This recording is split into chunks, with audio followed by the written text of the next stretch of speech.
Hello दोस्तों, आप सभी का एक बार फिर से स्वागत है आपके अपने YouTube channel Back to Books में, जहां हम आपके सामने वर्ल्ड की बेस्ट सेलर्स को आपकी अपनी भाषा यानी कि हिंदी में लेकर आते हैं। और इसी श्रृंखला में आज मैं आपके सामने Lord of the rings book series की दूसरी बुक यानी कि द टू टावर्स का 5वां अध्याय द वाइट राइडर लेकर उपस्थित हुआ हूं। अगर आपने इसके पिछले अध्याय नहीं देखे तो उसका लिंक आपको ऊपर दिए गए आई बटन पर मिल जाएगा। तो चलिए बिना किसी देरी के शुरू करते हैं आज का अध्याय।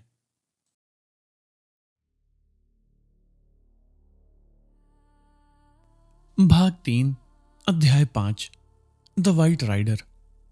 सुबह की ठंडी हवा में गिमली ने हाथ रगड़ते हुए कहा, मेरी हड्डियां तक जम गई हैं।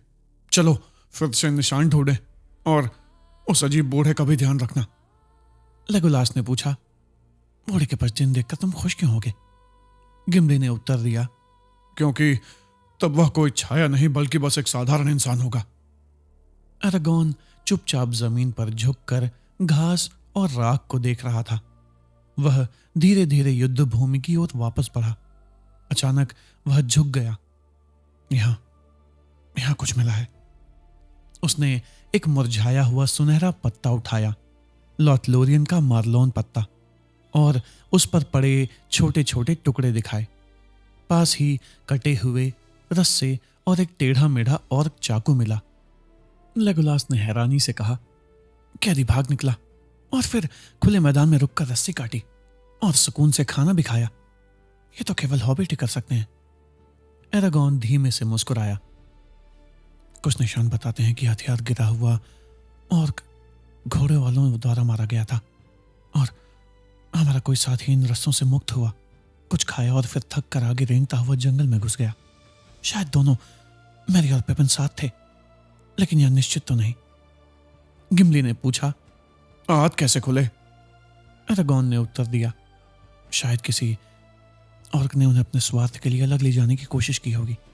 जो भी हो, एक बात साफ है, हमारा कोई साथी जीवित भागा है। हमें उसे ढूंढना ही होगा। जल काठी के किनारे पर हल्के पदचिन्ह मिले, 2 हॉबिट्स के, लेकिन वहां से आगे जंगल की भूमि सूखी थी और निशान बहुत कम मिले। गिमली चिंतित हुआ। हमारे पास सामान भी नहीं।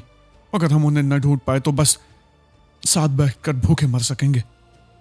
एरागोन बोला, तो फिर वह भी करेंगे, पर अभी चलते हैं।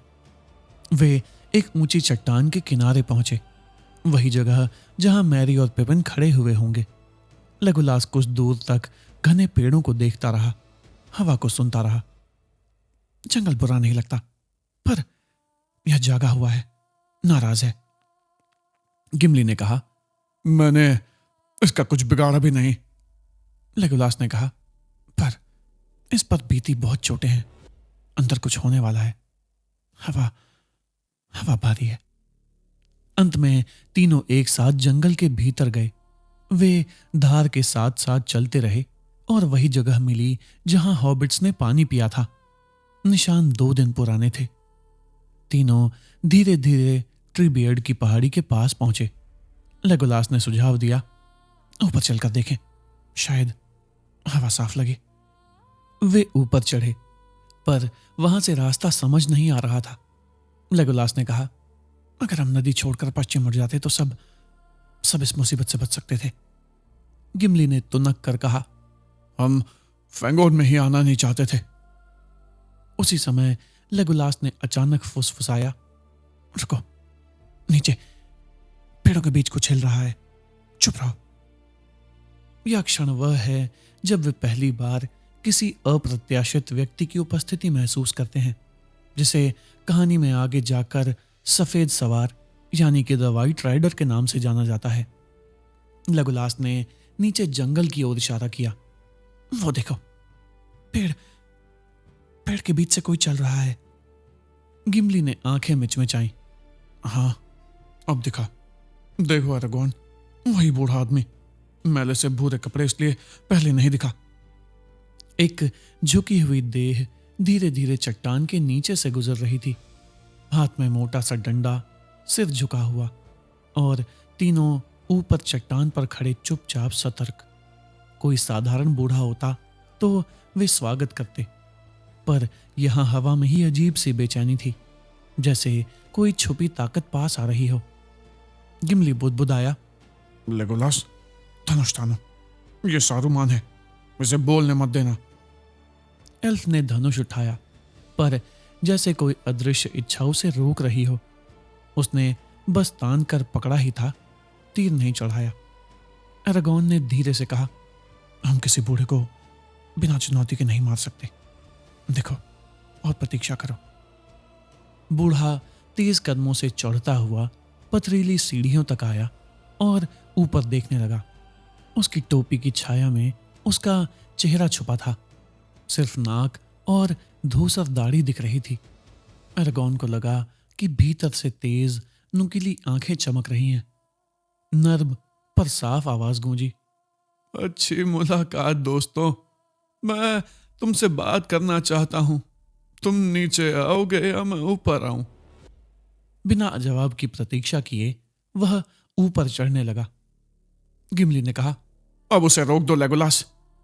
पर तभी बूढ़े ने कहा, धनुष नीचे रखो एल्फ राजकुमार, और तुम बौने कुल्हाड़ी के मूठ से हाथ हटाओ, उसकी जरूरत नहीं पड़ेगी।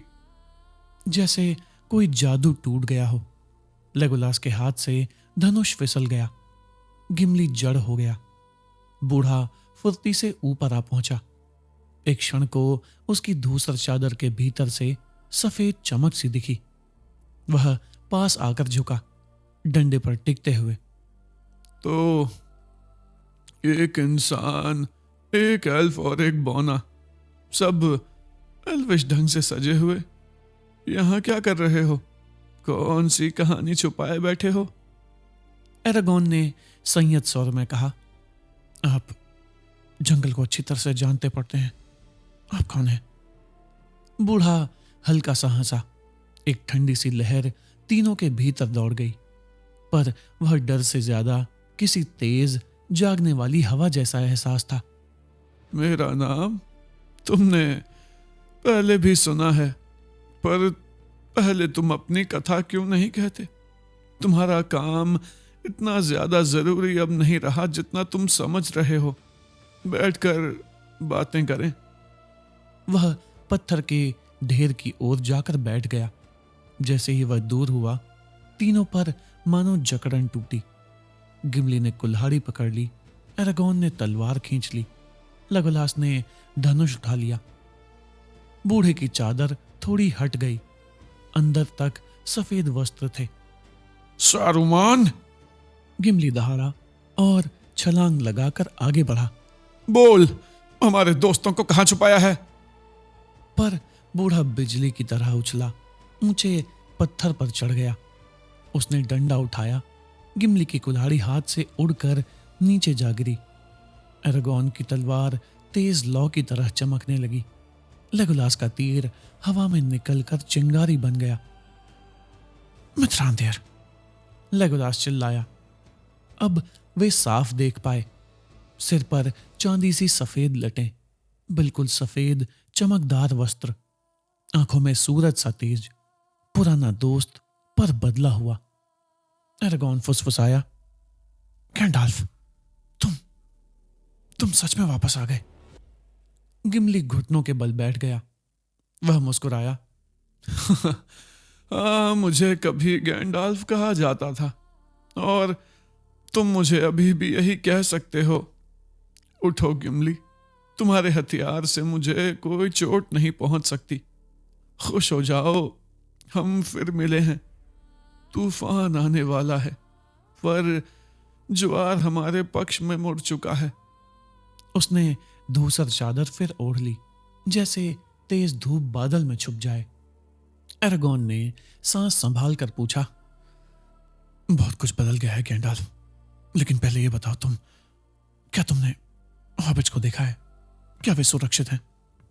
गैंडाल्फ ने सिर हिलाया, नहीं, जब वे पकड़े गए उस समय मैं बहुत दूर था।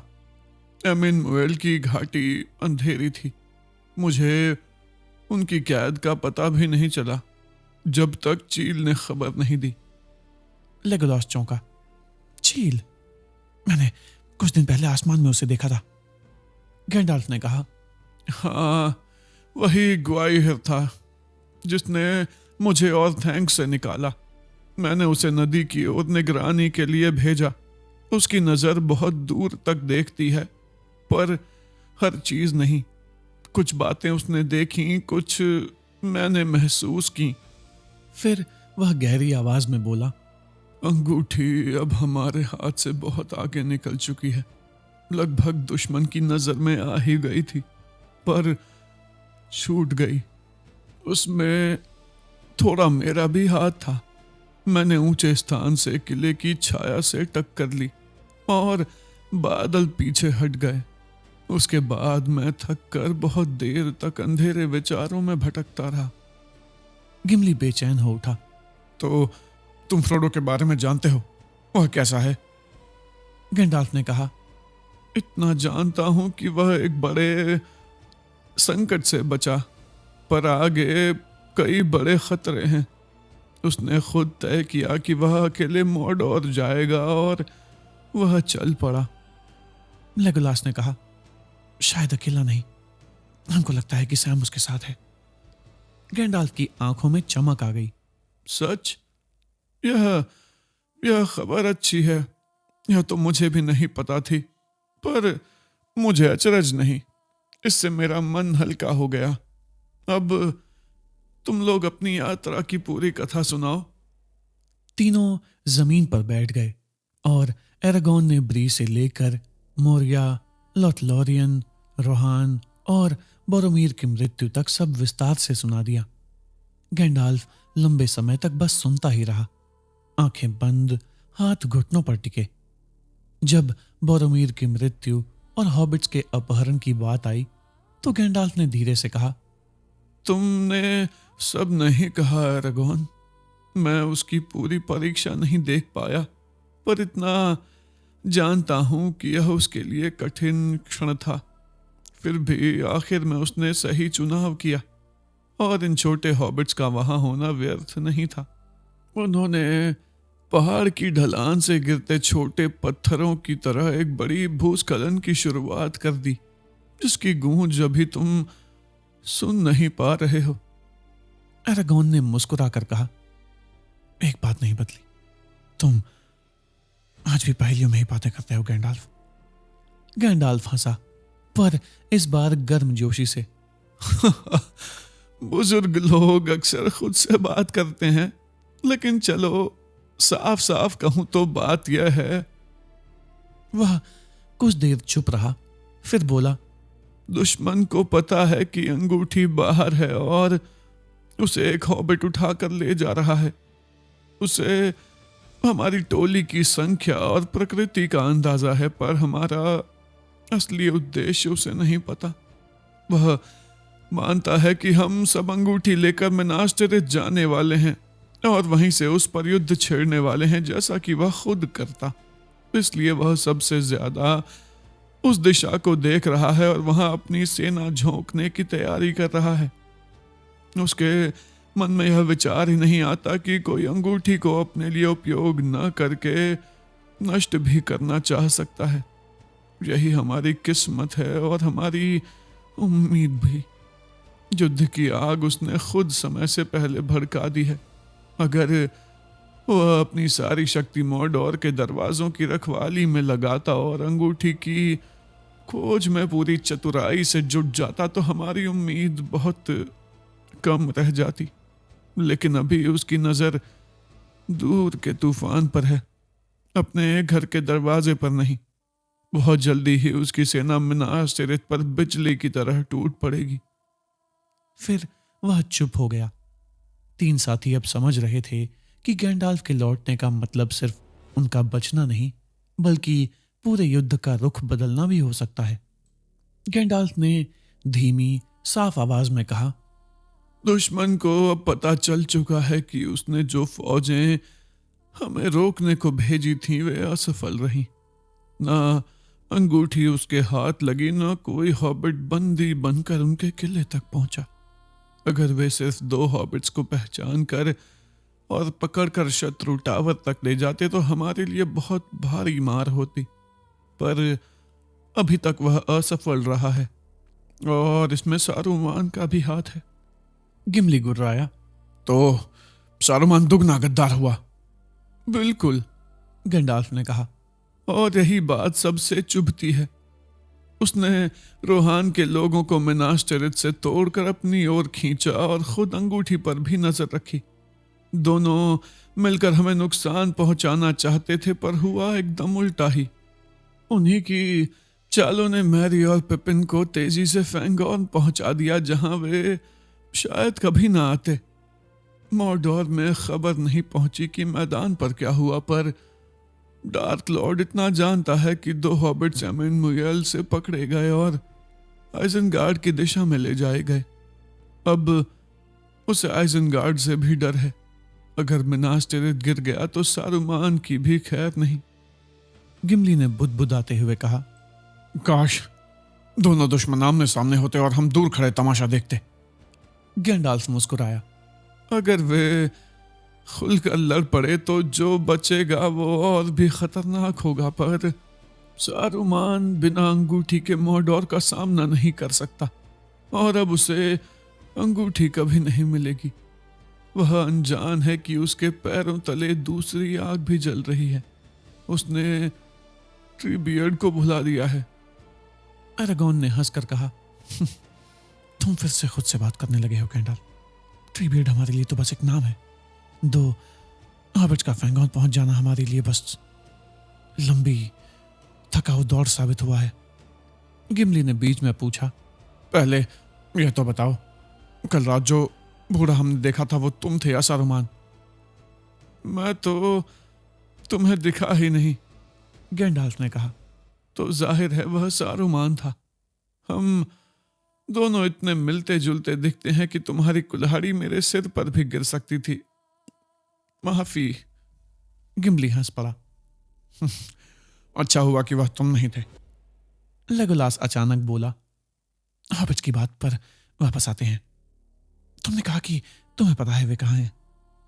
कहाँ गए वे? ट्रीबियर्ड के पास, एंट्स के बीच, गैंडाल्फ ने जवाब दिया। अरागोन चौंक गया। तो पुराने किस्से सच हैं। जंगलों में पेड़ों के चरवाहे, विशाल जीव, एंट्स अभी भी जिंदा हैं। लेगोलास की आंखों में चमक आ गई। हम एल्व्स के गीतों में पुराने एनोड्रिम और उनके दुखों का जिक्र आता है, पर हमने उन्हें सिर्फ कहानी ही माना है। और तुम ट्रीबियर्ड को ऐसे याद कर रहे हो जैसे कोई तुम्हारा पुराना दोस्त हो। गैंडाल्फ ने कहा। ट्रीबियर्ड सिर्फ नाम नहीं, व्यक्तित्व है। वह फैंगॉर्न ही है, जंगल का रक्षक, सबसे पुराना एंट, शायद सूरज के नीचे चलते हुए सबसे पुराना जीव। मैरी और पिपिन भाग्यशाली हैं कि वे उससे मिले। वह उन्हें पहाड़ों की जड़ों के पास से अपने घर ले गया है, इसी जगह जहां हम बैठे हैं। वह 2 दिन पहले आया था। मैंने उसे 4 दिन पहले चलते देखा था, पर मैं भी चिंताओं में डूबा था और उसने भी आवाज नहीं दी। गिमली ने कहा। तुम उसे खतरनाक जगह कह रहे थे और अब दोस्त भी बता रहे हो। खतरनाक तो मैं हूं, गैंडाल्फ ने कहा। अरागोन भी है और लेगोलास भी, और ग्लोइन पुत्र गिमली तुम भी, जो पेड़ों के साथ कुल्हाड़ी लेकर घुसता है। उसके लिए यह जंगल निश्चित ही खतरनाक है, लेकिन ट्रीबियर्ड बुद्धिमान और दयालु भी है। बस अब उसकी सदियों की दबी हुई क्रोध धारा छलकने वाली है। हॉबिट्स के आने और उनकी खबरों ने बांध तोड़ दिया है। बहुत समय बाद एक अजीब चीज होने वाली है। एंट्स जाग रहे हैं और उन्हें याद आ रहा है कि वे कितने शक्तिशाली हैं। लेगोलास फुसफुसाया। तो वे क्या करेंगे? गैंडाल्फ ने आंखें मींच लीं। शायद वे खुद भी अभी पूरी तरह नहीं जानते, पर लहर उठ चुकी है। अब देखना है कहां तक जाती है। थोड़ी देर चुप रहने के बाद गैंडाल्फ ने सूरज की ओर देखकर कहा। सुबह बीत रही है, हमें चलना होगा। एरागॉन ने पूछा, क्या हम अपने दोस्तों से मिलेंगे और ट्रीबियट से भी? नहीं, गैंडाल्फ ने गंभीर स्वर में कहा। तुम्हारा रास्ता दूसरी ओर है। मैंने आशा की बात की है, जीत की नहीं।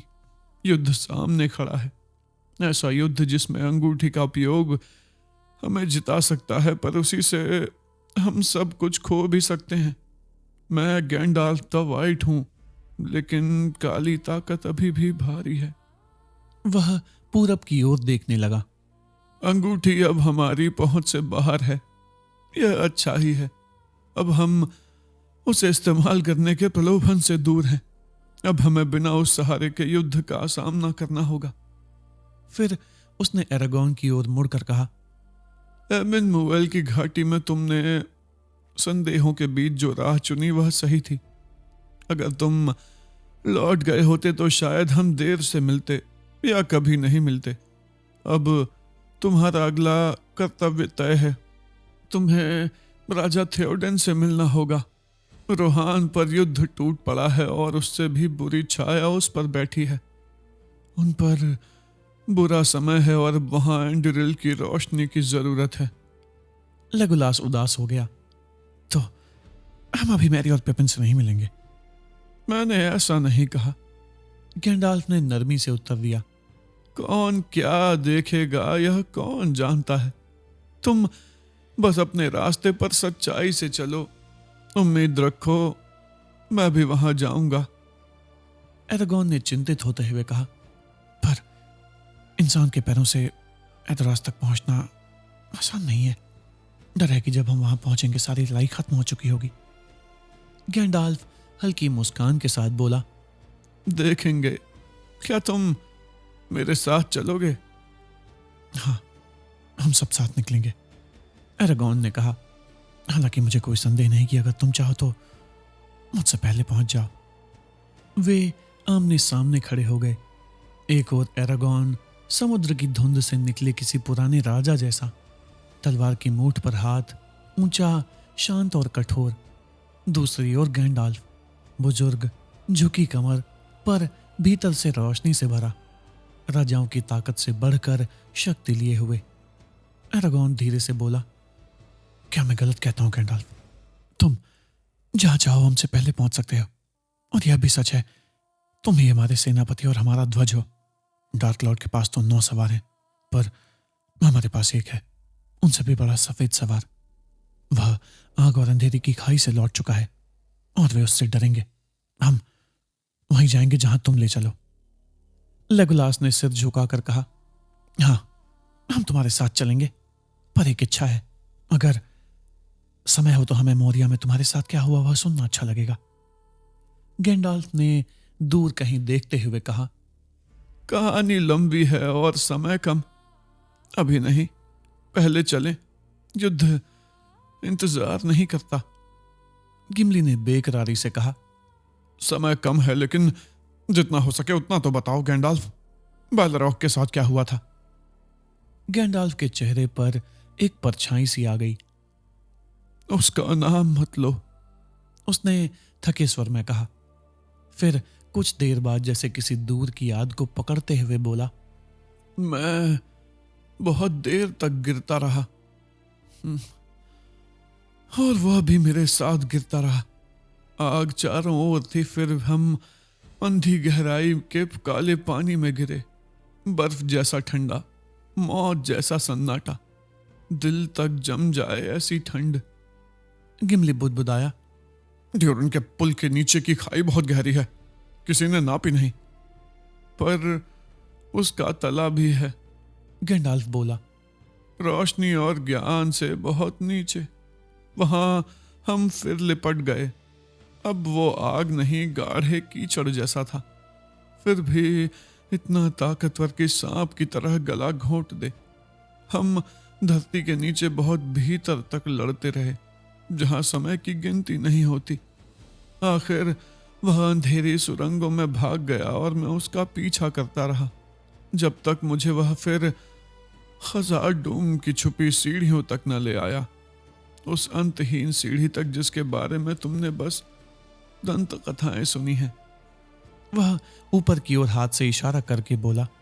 हजारों घुमावदार सीढ़ियां, सबसे निचली काल कोठरी से लेकर सिल्वरटाइन की सबसे ऊंची नोक तक। ऊपर जिक्र जिगल की चोटी पर बर्फ के बीच एक अकेली मीनार और छोटी सी खिड़की थी। वहीं हम फिर भिड़े। नीचे सब बादलों से ढका था, ऊपर सूरज की तेज धूप और पहाड़ के सिर पर तूफान जैसा नजारा। उसकी आंखों में हल्की सी हंसी चमकी। दूर से देखने वाले सोचते होंगे बिजली पहाड़ पर गिर रही है और पलट कर आग की जीभ बनकर नाच रही है। उनके लिए यही काफी है। असली लड़ाई हमने वहां की। मैंने उसे आखिरकार गिराया। वह चोटी से नीचे जा गिरा और पहाड़ का हिस्सा टूट गया। फिर अंधेरा छा गया। मैं समय और सोच दोनों से बाहर भटकता रहा। किन रास्तों से गुजरा वो मैं दिन की रोशनी में नहीं सुनाऊंगा। कुछ पल वह चुप रहा, फिर बोला। फिर मुझे बिना वस्त्र बिना शक्ति बस अंधूरी सांस के साथ लौटाया गया। जब तक मेरा काम पूरा न हो जाए मैं अकेला पहाड़ की नोक पर पड़ा आसमान देखता रहा। रात दिन गुजरते रहे जैसे हर दिन पूरी दुनिया की एक उम्र हो। तब ग्वाहीर, चीलों का स्वामी, फिर मुझे ढूंढने आया और उठा ले गया। उसने मुझे लॉथलोरियन पहुंचाया जैसा कि लेडी गैलेड्रियल ने चाहा। गैंडाल्फ ने आगे कहा। लॉथलोरियन में मुझे आराम मिला, जहां समय घाव भरता है, बूढ़ा नहीं करता। वहीं मुझे सफेद वस्त्र दिए गए। हमने सलाह की, मैंने उनसे सीखी, उन्होंने मुझसे। वहां से विदा होने से पहले गैलेड्रियल ने तुम सबके लिए बातें कही। वह एरागॉन की ओर मुड़कर बोला। उसने तुम्हें याद दिलाया कि तुम्हारी कौम उत्तर के ड्यूनेडाइन ज्यादा देर तक बिखरे नहीं रह सकते। समय करीब है जब खोया हुआ राजा सामने आएगा और उत्तरी सवार तुम्हारे साथ निकलेंगे। पर तुम्हारी राह आसान नहीं। तुम्हें ऐसी राह पर जाना होगा जहां मृतकों की परछाइयां भी देखती हैं। फिर उसने लेगोलास की ओर देखा। उसने कहा, लेगोलास, तुमने जंगलों के नीचे बहुत सुख से जीवन बिताया है, पर सावधान रहो। अगर कभी समुंदर के किनारे जाती लहरों और सीगल की पुकार सुन ली तो तुम्हारा मन फिर पेड़ों में चैन नहीं पाएगा। गिमली ने उदास होकर कहा। और मेरे लिए क्या उन्होंने मेरे बारे में कुछ नहीं कहा? क्यों नहीं? उसने कहा। गिमली पुत्र ग्लोइन को मेरा प्रणाम कहना। ब्लॉक बेरर, जहां भी वो जाए मेरी याद उसके साथ रहे। बस ध्यान रखे कि कुल्हाड़ी सही पेड़ पर ही चले। गिमली की आंखें चमक उठी। वह उछलकर अपने अजीब से बौने गीत गाने लगा। अच्छी घड़ी में लौटे हो गैंडाल्फ। अब कोई ऐसा सिर ढूंढते हैं जिस पर मेरी कुल्हाड़ी सच में चले। गैंडाल्फ खड़ा हो गया। और ऐसे सिर दूर नहीं है, उसने गंभीर होकर कहा। दोस्तों की मुलाकात के लिए जितना समय मिलना था उतना खर्च हो चुका। अब फुर्ती की जरूरत है। वे तेजी से नीचे जंगल से उतरकर फिर फैंगोर्न के किनारे घास के मैदान में आ गए। घोड़ों का कोई निशान नहीं था। लेगोलास बोला, घोड़े नहीं लौटे, अब पैदल ही चलना पड़ेगा। मैं नहीं चलूंगा, गैंडाल्फ ने कहा और सीटी उठाकर लंबी तीखी सीटी बजाई। उसने 3 बार सीटी बजाई, इतनी साफ कि वे चौंक गए। कुछ देर बाद दूर मैदानों से घोड़े की टापों की धड़कन जमीन से महसूस होने लगी। एरागॉन ने लेट कर सुना। 1 से ज्यादा घोड़े आ रहे हैं। हाँ, गैंडाल्फ बोला। हम 4 हैं, पर बेचारे एक पर सबको नहीं बिठा सकते। थोड़ी ही देर में लेगोलास ने दूर से कहा, 3 घोड़े, हैसोफेल, मेरा एरोड, और आगे जो है, वैसा घोड़ा मैंने पहले कभी नहीं देखा। वही शैडोफैक्स है। गैंडाल्फ की आवाज में प्रेम और गर्व मिला हुआ था। मियारस का स्वामी, घोड़ों के राजाओं का राजा, थियोडेन ने भी इससे बेहतर घोड़ा नहीं देखा। देखो, चांदी जैसा चमकता हुआ, पानी की धारा जितना मुलायम दौड़ता है। यह मेरे लिए आया है, सफेद सवार का घोड़ा। हम साथ साथ युद्ध की तरफ जाएंगे। शैडोफैक्स ऊपर पहाड़ी पर आ पहुंचा। हवा में उसकी अयाल लहरा रही थी। गैंडाल्फ के पास आकर उसने गर्दन झुका दी और उसके कंधे से नाक सटाई। रिवेंडेल से लंबा सफर तय करके आए हो मेरे दोस्त, गैंडाल्फ ने कहा। अब हम फिर अलग नहीं होंगे। उसने बाकी घोड़ों से भी जैसे बात की। हम मैदोरास जा रहे हैं, थियोडेन के हॉल में। समय कम है, जितनी तेज दौड़ सको उतना दौड़ना। हैसोफेल एरागोन को, एरोड लेगोलास को और शैडोफैक्स मेरे साथ गिम्ली को ले जाएगा। थोड़ी देर बाद तीनों सवार तैयार थे। गैंडाल्फ ने शैडोफैक्स से कुछ कहा और वह बस इतनी तेजी से दौड़ा कि बाकी दोनों भी आराम के साथ रहे, पर रास्ता वही चुनता रहा। सही जगह से नदी पार की, फिर सीधा दक्षिण की ओर समतल मैदानों में उतर गया। घास की लहरें हवा में समंदर की तरह उठती गिरती थीं। कहीं गहरे तालाब छुपे थे, कहीं कीचड़, पर शैडोफैक्स बिना हिचके रास्ता निकालता रहा और बाकी घोड़े पीछे पीछे थे। धीरे धीरे सूरज पश्चिम की ओर झुकने लगा। दूर क्षितिज पर पहाड़ों के कंधे लाल हो उठे, जैसे आसमान आग से भर गया हो। लेगोलास ने दूर उठता धुआं देखते हुए कहा, वो धुआं वहां क्या हो रहा है? युद्ध, गैंडाल्फ ने कठोर स्वर में कहा। रोहान की दहलीज पर जंग जल रही है। चलो, रुकना नहीं, सीधे उस आग की ओर चलो। तो दोस्तों, आपको आज का अध्याय कैसा लगा? मुझे नीचे कमेंट्स करके बताइएगा। और ऐसी ही अन्य बुक्स को सुनने के लिए you have to come back to books.